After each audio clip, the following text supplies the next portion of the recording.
जब तुम ग्रो करना स्टार्ट कर देते हो तब लोग तुम्हारे खिलाफ हो जाते हैं।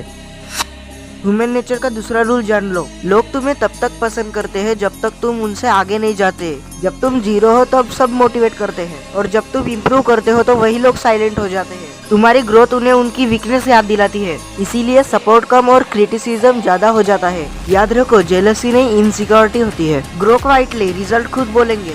अगर तुम भी साइलेंटली ग्रो कर रहे हो तो फॉलो करो। मिलते हैं डे 3 में। 90% लोगों में नहीं रहना है तो सब्सक्राइब करो।